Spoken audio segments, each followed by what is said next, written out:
কি করে এগুলো? এই বাসর ঘর আমার, এই বাসর ঘরে শুধু আমার সর অধিকার। এখান থেকে যদি আমি যাই তো আমার লাজ যাবে। এখানে আমার বাসর ঘর, এটা আমার বাসর। এখান থেকে যদি আমি যাই আমার লাজ যাবে, আর আমি যাচ্ছি না।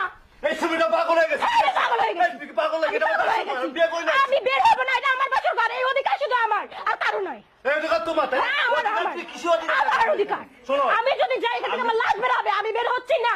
এটা আমার। এই সেম প্রবলেম যদি হ্যাঁ, এটা বিয়ে আমার। করি না, বুঝছো নাই? এই বিয়ের আগেও কিন্তু তুমি আমার লাগে খাপচাপ করছো। আমি কোনো কাজ করছি না। তুমি আমাকে ধোকা দিয়েছো।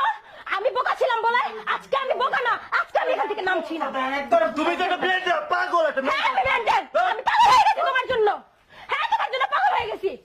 তুই থাকে গেলে। হ্যাঁ, আমি থাকবো এখানে। এখানে বিয়ের আগে থাকবো। এটা আমার ঘর। তুই করছস। আমার একটা কথা এটা আমার ঘর, এটা আমার অধিকার। হ্যাঁ, তুই থাক। হ্যাঁ, আমি থাকবোই। টাকা কি পারো? আমাকে ধোকা দেওয়া। আরে বেটা, এই যে কোন জায়গা থেকে মাইয়া এসে কোন জায়গা থেকে মাইয়া এসে যাবে? বড় তো শোনো, আমার কথা একটু মন দিয়ে শোনো। এখানে বিয়ে হয়ে গেছে, এখানে আর কিছু না, বিয়ে হয়ে গেছে।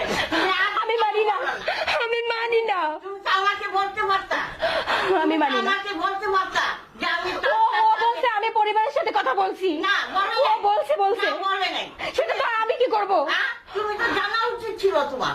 আমি আর কিছু জানতে চাই না, আমি আর কিছু জানতে চাই না। ও আমাকে বলছে, আমার বাড়িতে আমি বাবাকে বলছি, বড় ভাইকে বলছি, দাদা আমার দিদিমারে বলছি। না, আমি আর